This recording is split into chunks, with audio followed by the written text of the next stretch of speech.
ప్రార్థన చేసుకుందాం. పరిశుద్ధుడు అయిన మా ప్రియ పరలోకపు తండ్రి, నీ మహిమ కలిగిన సువర్తమానం మాకు వినిపించమని శక్తి కలిగిన యేసు నామములో అడుగుచున్నాము తండ్రి, ఆమేన్. దేవుని యొక్క వాక్యమును యోవేలు గ్రంథము 2వ అధ్యాయం 16వ వచనములో, పెండ్లి కుమారుడు అంతఃపురములో నుండి పెండ్లి కుమార్తె గదిలో నుండి రావాలేను. మనకు యేసుక్రీస్తు ప్రభువారు కూడా మీరు గదిలోనికి వెళ్ళి ప్రార్థన చేసుకోండి అని ప్రభువారు సెలవిచ్చిన మాట మత్తయి సువార్త 6వ అధ్యాయంలో. దైవజనులు కూడా ఫాదర్ ఎం దేవదాసయ్య గారు మరి తన జీవితంలో నిత్యము గదిలో ఉండి ప్రార్థనలో ఉన్నట్లుగా ఏకాంత స్థలము కోరుము, ఏకాంత స్థలము చేరుము, మోకాళ్ళ మీద ఉండము, లోకాశలను మదికి రాకుండా చూసుకోమన్నారు. అందుకని ఆది అపోస్తులైన వారు కూడా ప్రభు సంస్కారపు విందు మేడగదిలో తీసుకున్నారు. పునరుద్ధాన సమయంలో కూడా పునరుద్ధానుడైన ప్రభువుని చూడడానికి ఓ మేడగదిలో వారు కూడుకొని ఉన్నారు. పరిశుద్ధాత్మ కుమ్మరింపు దినాల్లో కూడా వారు మేడగదిలో ఉన్నారు. వారు ప్రార్థనా సమయంలో కూడా, అనగా పేతురు గారు చెరసాలలో ఉన్నప్పుడు, చెరసాలలో ఉన్న పేతురు గారు బయటకు రావాలంటే సంఘము ప్రార్థన వారు ఆసక్తితో ప్రార్థన చేసినప్పుడు, అత్యాసక్తితో ప్రార్థన చేసినప్పుడు చేతులు కొన్న సంఖ్యలు ఊడిపోయినట్లుగా మనం చూడగలుగుతున్నాం.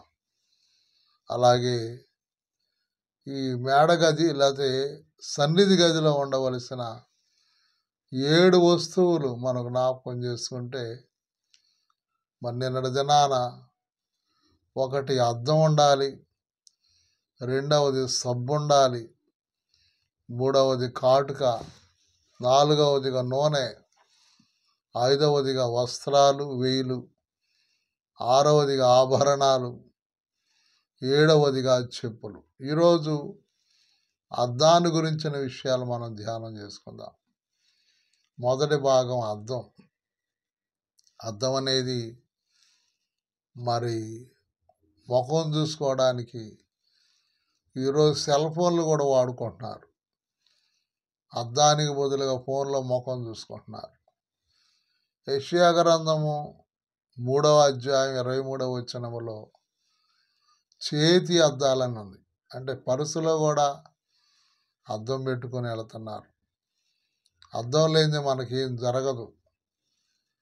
బస్సులో ప్రయాణం చేసేటప్పుడు ప్రక్కనే వస్తుందో చూడాలంటే అద్దం కావాలి.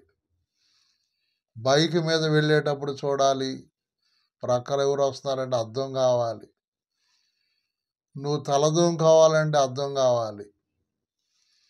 ప్రతిదానికి అద్దం కావాలి. కానీ అద్దం ముఖం చూసుకోవడానికి పనికి వస్తాయి, ప్రక్కన ఎవరు వస్తున్నారు చూసుకోవడానికి పనికి వస్తుంది. కానీ మరి అద్దమే దేవుడు కాదు.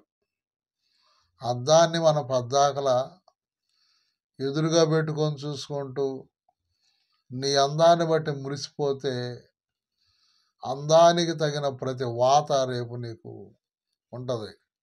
అందుకని అందం మోసకరం, సౌందర్యం వ్యర్థం. మరి అందాన్ని మనం ఎంతవరకు అంటే, దేవా నాకు మంచి అందం ఇచ్చావు తండ్రి స్తోత్రం అని స్తుతించాలి. దాని తగినటువంటి యేసయ్య పని చేయాలి. కానీ నీ అందాన్ని బట్టి మరి ఇంకాస్త సునవులు అయ్యి రాసి అందాన్ని మందం చేసుకుంటే దేవునికి దూరం అవుతాం. అది జ్ఞాపకం చేసుకోవాలి. 2వ అద్దం పేరు బైబిల్ గ్రంథం. యాకోబు పత్రిక 1వ అధ్యాయం 23వ వచనం.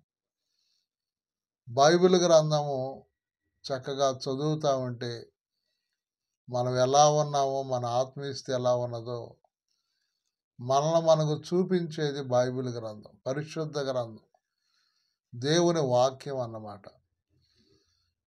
యవనస్తులు దేని చేత తమ నడత శుద్ధి చేసుకుందరు?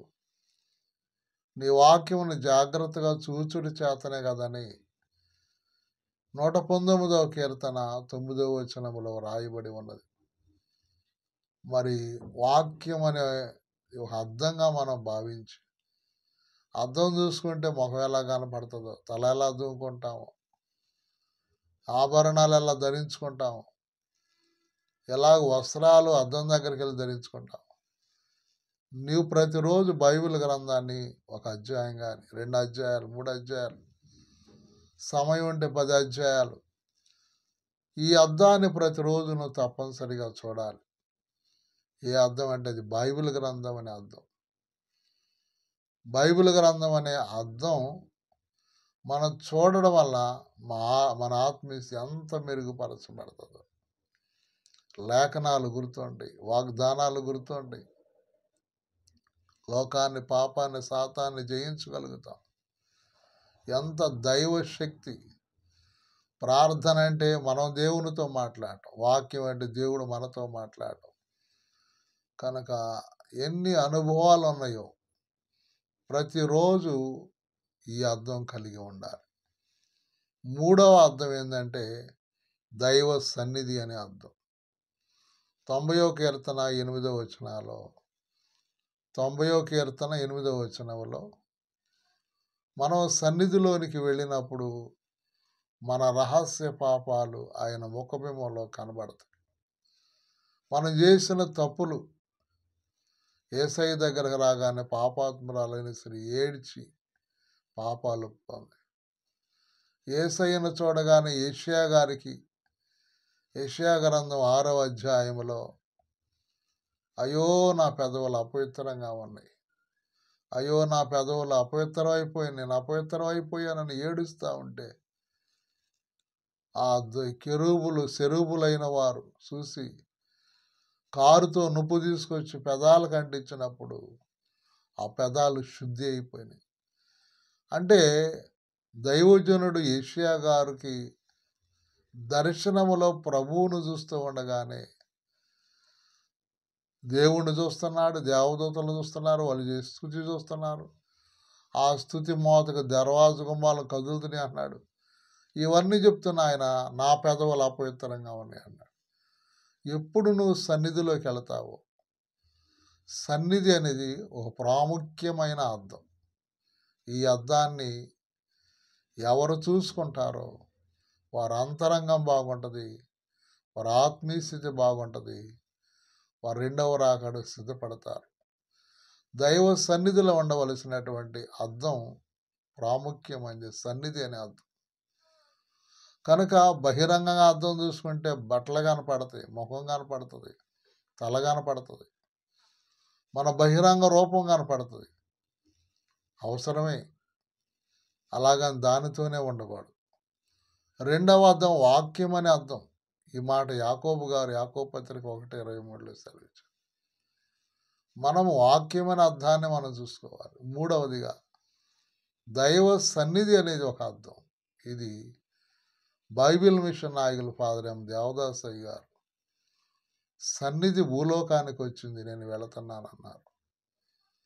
నీవు చక్కగా దుర్గుణాలు పోగొట్టుకునేది, సద్గుణాలు సంపాదించుకునేది, నీకు కావలసినటువంటి ప్రతి ఈవిని పొందుకునేది ప్రాముఖ్యముగా 2వ రాకడకు సిద్ధపరచుకోవడానికి.